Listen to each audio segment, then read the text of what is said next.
Sveiki visiem! Šodien ciemosimies pie otrā speciālista Valsts sporta medicīnas centra ārstes Noras Sakauskas.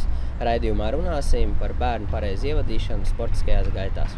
Labdien! Es esmu sporta ārste Nora Sakauska un strādāju Valsts sporta medicīnas centrā Rīgā. Mūsu iestāde apkalpo bērnus ar paaugstinātu fizisko slodzi un sportistus gan Rīgā, gan visā Latvijā. Nodarbojoties ar sportu, ir jāņem vērā, ka bērnam ir jāattīstās gan fiziskā plānā, gan arī psiholoģiski. Un ir secināts, ka bērnu gatavība sporta nodarbībām ir atkarīga no 3 lietām. Tātad pirmkārt tas būs kustību iemaņu attīstības process un pakāpe. Tālāk kognitīvās funkcijas attīstība, tas ir vienkāršāk izsakoties spēja saprast norādījumus, un treškārt sabiedriskām iemaņām. Un ir secināts, ka līdz 6 gadu vecumam vairumam bērnu šīs spējas vēl nav attīstītas. Līdz ar to vajadzētu ņemt vērā uzsākot sporta gaitas. Un līdz 10 gadu vecumam būtiskāk ir iemācīt bērnam pareizas kustību iemaņas, un līdz ar to fiziskai slodzei sporta nodarbībās nevajadzētu būt paaugstinātai, kā arī jāpievērš uzmanība, lai sacensībām un organizētiem pasākumiem nebūtu pārāk liela vērība piegriezt.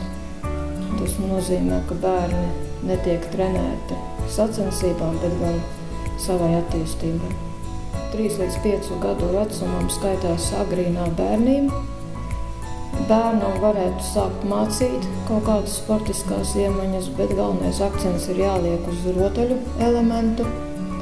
Un bērnam vajadzētu nodarboties ar fiziskām aktivitātēm noslēgtā vidē. Viņš var skriet, peldēt, mest kūleņus.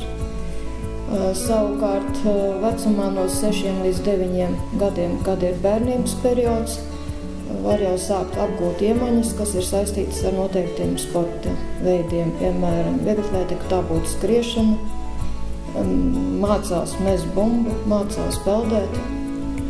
Bet šajā vecumā bērns vēl nav gatavs sarežģītiem sporta veidiem, piemēram, regbijam, futbolam. Un līdz ar to nevajadzētu izvirzīt mērķi konkrēti bērnam nodarboties ar futbolu, bet gan veicināt viņa fizisko attīstību.